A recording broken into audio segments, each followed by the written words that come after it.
Bryant there on the left, Ralph on the right. Now, being a deck that can kind of just ignore the opponent if they don't have counterspells, we look at his opponent, Ralph Fitzpatrick.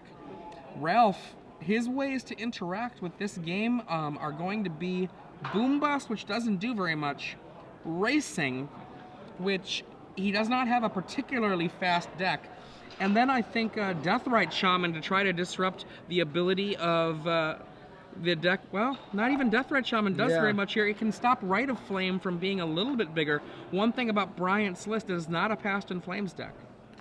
Yeah, so Ralph, obviously, main deck, not prepared, although I was talking to him. His sideboard is pretty much geared entirely towards combo. Yeah, his sideboard is 4 Force of Will, 4 Mindbreak Trap, amongst other things. And the thing is that might have been a surprise marching into this tournament for his opponents, but Bryant Cook has access to Ralph Fitzpatrick's deck list, as do all of the competitors in this top 8.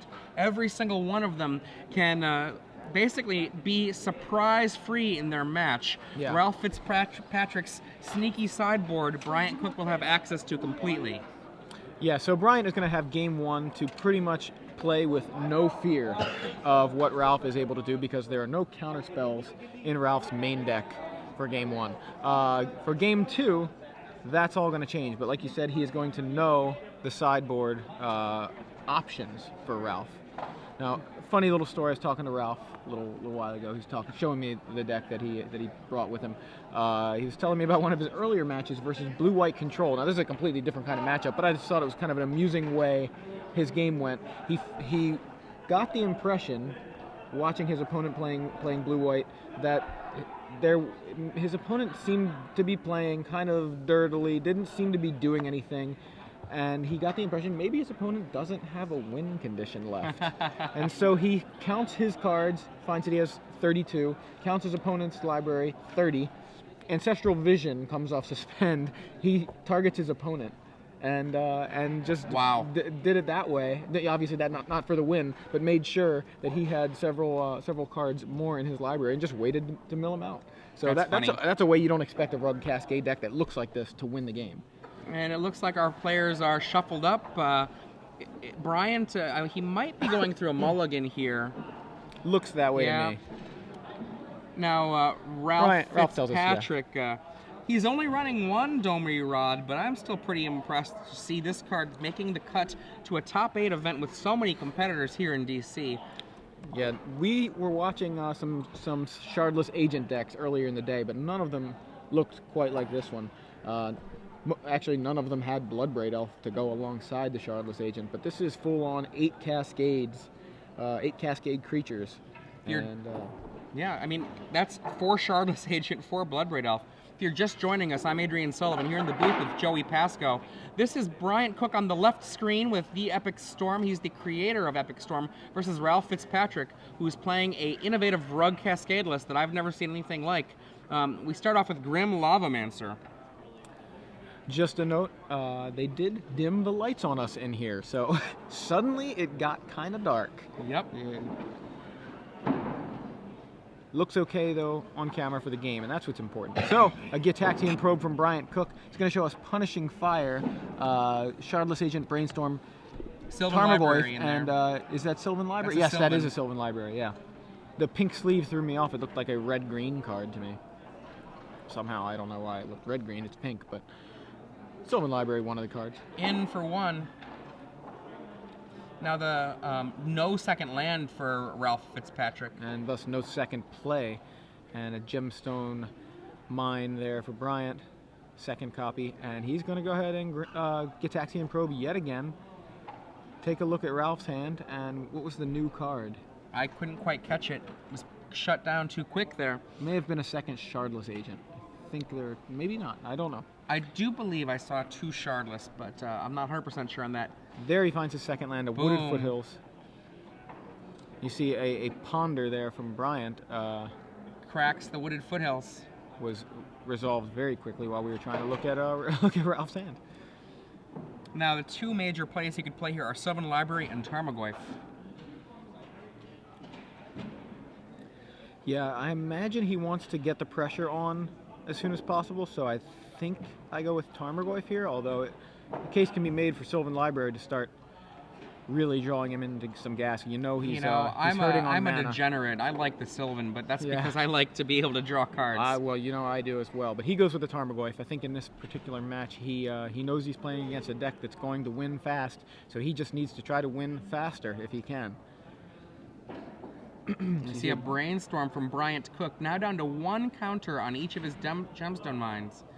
Now, Ralph knows that this game 1 is a rough one for him, essentially having practically no ways to interact with Bryant's combo, and not nearly the kind of blistering fast deck that can put Bryant under the pressure where he might crumble. So he already knows this is going to be a rough game 1. Scalding Tarn from Bryant. Bryant, at a very healthy 18 life, decides just to wait it out. Why not? The worst that could happen here is Ralph Fitzpatrick could Shardless Agent into a Boom Bust. Let's see what happens. Yeah, there's the Shardless Agent into Bloodbraid Elf. That doesn't work. Another Bloodbraid Elf, another Tarmogoyf. So Tarmogoyf not so bad, not as good as a Boom Bust, but hey, it's another guy.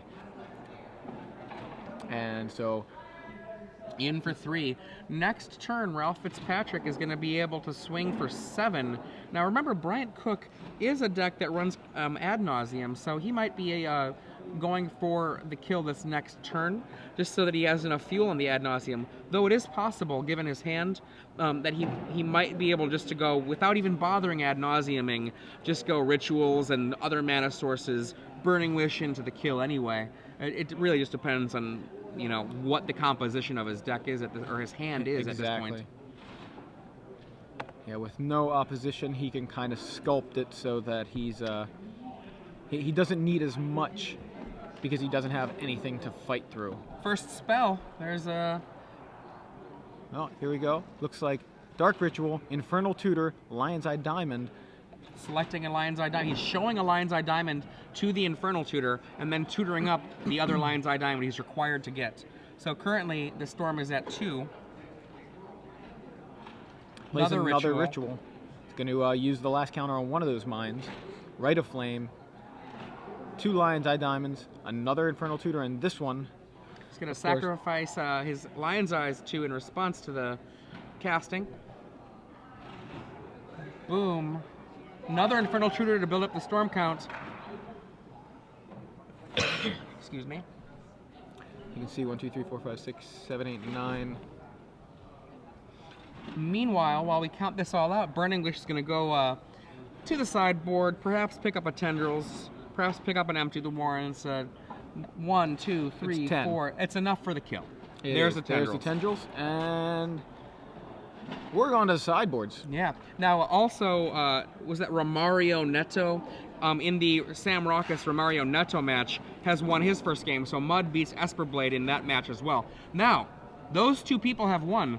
Bryant Cook has won his first game, and Romario Neto has won his first game. You at home can also win for the StarCityGames.com Open Series.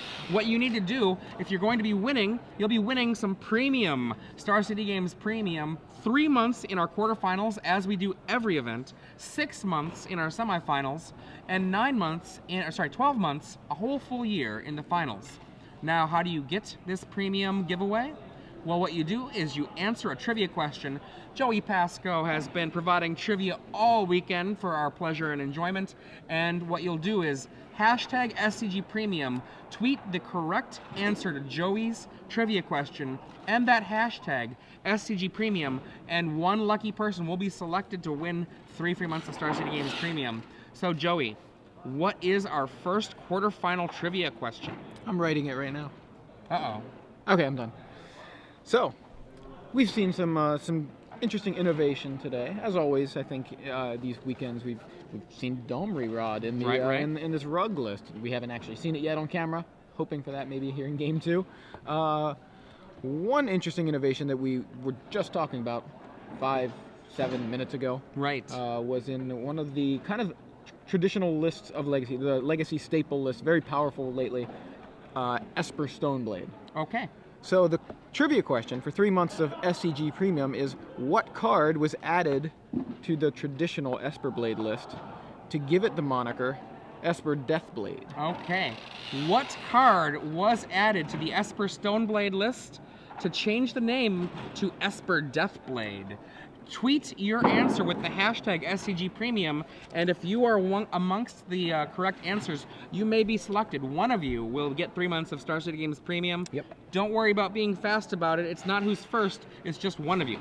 You've got to be reasonably fast, because if that storm deck goes off, Oh, I mean, we do have a whole other... We won't announce the winner until the end of the quarterfinals, so we do have some other matches going on. Unless those guys go by very quickly, then no need to be very fast. But as you mentioned, the main thing is it's a random correct answer, so now, that's what's important here. We already talked about what could be sideboarded.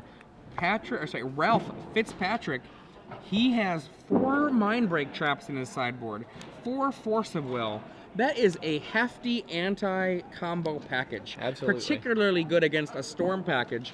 Now, Bryant Cook, he has access to his opponent's deck list, so he will know that his Xantid Swarms are going to be very effective.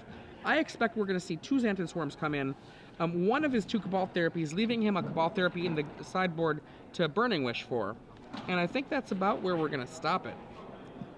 It might be possible that he might board in, I was going to make a claim about Pyroclasm, but I don't see any Pyroclasms in the sideboard, because there wouldn't be time usually to tutor for that.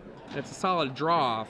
But the Xantid Swarm and Cabal Therapy would be an excellent thing to bring in against the disruption that he can expect from Ralph Fitzpatrick. Bryant Cook on the left, credited as the creator of the Epic Storm, piloting his creation here in Washington, D.C. to a top 8 finish.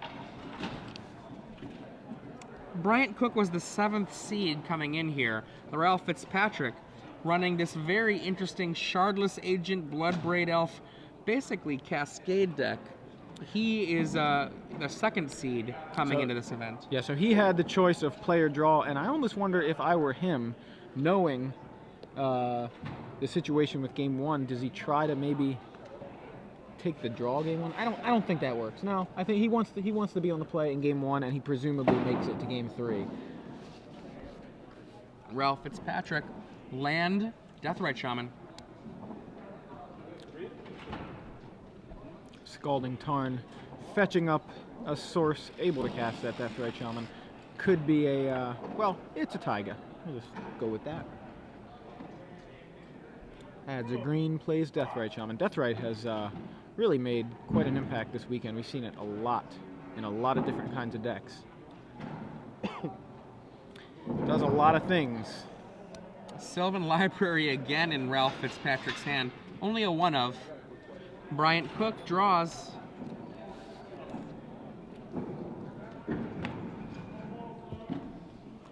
And a Gitaxian Probe. Let's see what you got over there. We're going to see Tarmogoyf, we're going to see Force of Will, we're going to see Sylvan Library, we're going to see another Tarmogoyf, and we're going to see a Lightning Bolt. So that Force of Will needs another blue card before Ralph is able to counter anything. But he's got some pressure, he's got some reach, and he's got a way to draw cards. So everything but disruption at the moment for Ralph.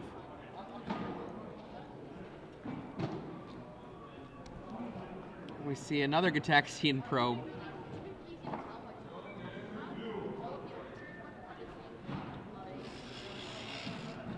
And his hand, I see some Lotus Petals.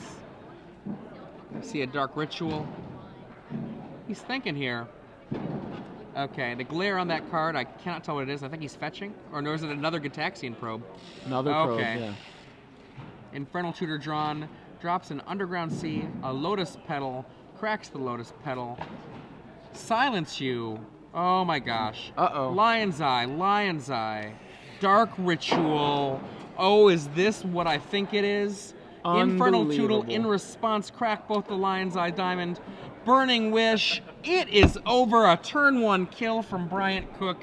Ralph Fitzpatrick, well... He made top 8, but he didn't get to play in it. There you go. Unfortunate for Ralph. I really don't know what he could have done there. You know, you can't control everything. He had the sideboard for it, but you don't always draw, your sideboard cards. We saw the Force of Will. I mean, but it's kind of a dead card at that point. And yeah, nowhere for Ralph to really go with that sort of opening hand from his opponent. Yeah, I mean,